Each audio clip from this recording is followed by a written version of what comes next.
Hi everyone, నేను మీ Shalini. Welcome back to my channel మధ్య తరగతి ప్రయాణం. ఈరోజు మన రెసిపీలో కట్టు పొంగలి. మరి దీన్ని ఎలా తయారు చేయాలో లేట్ చేయకుండా చూసేద్దాం పదండి.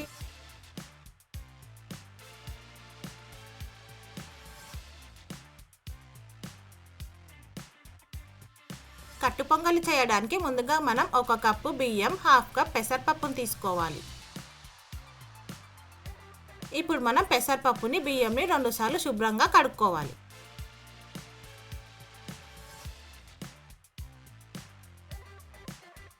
శుభ్రం చేసుకున్న పెసరపప్పు, బియ్యాన్ని కుక్కర్లో వేసుకొని ఇప్పుడు 5 గ్లాసుల వాటర్ వేసుకోవాలి.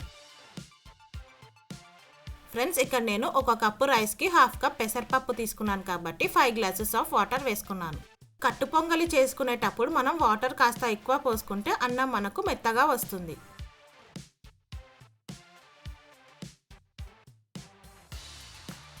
వాటర్ వేసుకున్నాక ఇప్పుడు రుచికి సరిపడిన ఉప్పు వేసుకొని కుక్కర్ మూత పెట్టి 4 విజిల్స్ వచ్చే వరకు ఉడికించుకోవాలి.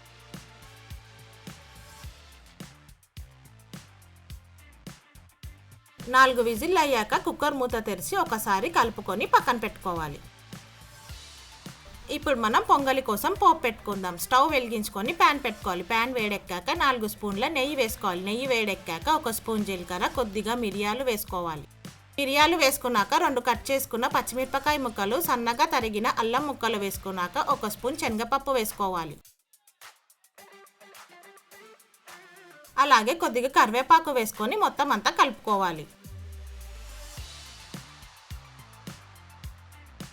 ఇప్పుడు చిటికెడు ఇంగువ వేసుకొని కలుపుకోవాలి.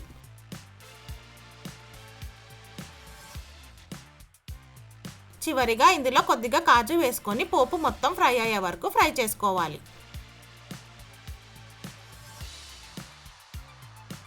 ఇప్పుడు ఈ పోపుని మనం ముందుగానే వండి పెట్టుకున్న అన్నం, పెసరపప్పులో వేసుకొని అంతా కలుపుకోవాలి.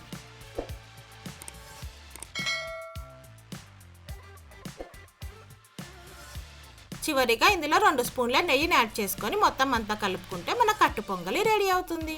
మరి ఇంకెందుకు ఆలస్యం ఫ్రెండ్స్, ఈజీ అండ్ ఫాస్ట్గా అయిపోయే కట్టు పొంగలి మీరు కూడా ఒకసారి ట్రై చేసి మీకు ఎలా వచ్చిందో నా కామెంట్ సెక్షన్లో మెన్షన్ చేయండి. ఈ రెసిపీ కనుక మీకు నచ్చినట్టయితే లైక్, షేర్ మరియు సబ్స్క్రైబ్ చేయండి. ఓకే ఫ్రెండ్స్, మరి రేపు ఒక మంచి రెసిపీతో మళ్ళీ కలుద్దాం. Stay safe and please don't forget to wear a mask. Thank you for watching. Bye bye.